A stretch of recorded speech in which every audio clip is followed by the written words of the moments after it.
Annapurna Ranjana kitchen मध्ये आपलं मनापासून खूप खूप खूप स्वागत आहे। आज रेसिपी घेऊन आलेले आहे मी दुधाची बासुंदी। मी छान वेगळ्या पद्धतीने बनवून दाखवणार आहे मी बासुंदी तुम्हाला वेगळी। आणि आपल्या घरी जर पाहुणे आले तर मग काय करायचं, पाहुण्याला पाहुणचार करायचा। आज माझ्याकडे पण पाहुणे आलेले आहे, असाच विचार मला पण आला। तर मी दूध आणलेलं आहे, ते मी पातेल्यामध्ये घातलेलं आहे, गॅसवरती ठेवलेलं आहे। असा चम्मच चालवत राहायचं, म्हणजे त्याला करपत पण नाही। दूध जर करपलं तर ती बासुंदी चांगली लागणार नाही, कारण ते दुप्पट कशी तरी जळकट बासुंदी लागणार। त्याकरता आपल्याला हा चम्मच असा चालवतच ठेवावं लागणार। आणि दुसरी गोष्ट अशी म्हणजे ते त्याच्यावरती साय येते, साय आल्याच्या नंतर गाठी गाठी पकडते बासुंदी। बासुंदी एकदम स्मूथ मध्ये नाही होत आणि टेस्टी पण नाही लागत।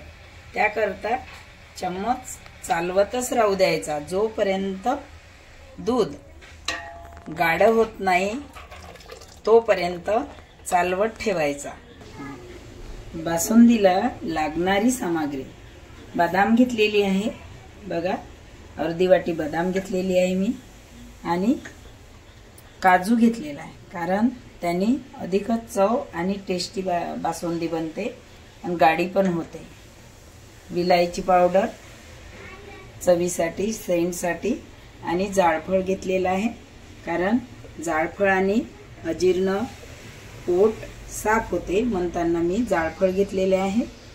हे 2 जायफळ, तर 2 नाही लागत आपल्याला, 1.5 जायफळ लागते। आणि हे विलायची, जेवढं पावडर लागते तेवढंच घालायचं। आणि साखर घेतली 1 वाटी। एवढीच थोड्या सामग्रीमध्ये बासुंदी मस्त। आणि यामध्ये आपल्या जवळ केसर असेल तर केसर घालू शकता, मी माझ्याकडे आहे, घालत आहे, मी केसर घालत आहे। असं चम्मचनी फिरवत आतापर्यंत होती, आता मी हे करणार आहे। हे बघा असं झालं गाढ, यामध्ये मसाले घालूया।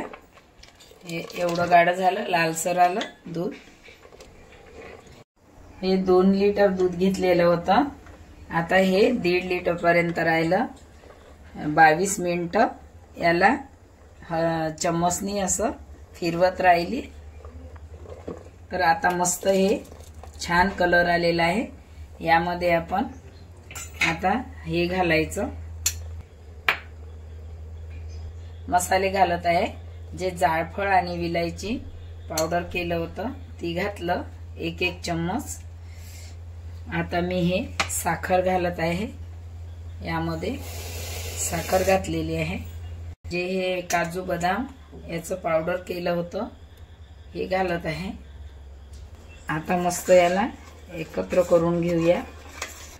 हे बघा मसाले घातलेले आहे, याला मस्त असं घोलून घ्यायचं। मसाले घातलेले आहे यामध्ये, आता याला मस्त 2 मिनिटं असं हलवत राहायचं। असं हलवत राहायचं। हे झालेलं आहे, बासुंदी रेडी झालेली आहे। आपण आता एका पॉट मध्ये काढून घ्यायची।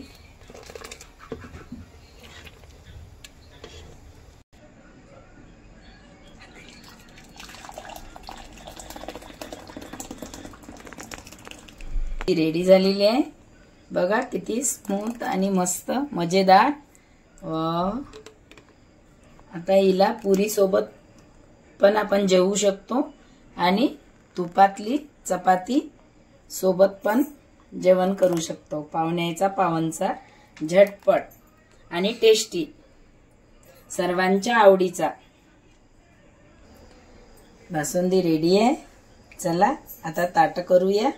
माझ्या चॅनलला सबस्क्राइब करा, शेअर करा, लाईक करा, आणि बेल आयकॉन दाबायला विसरू नका। धन्यवाद।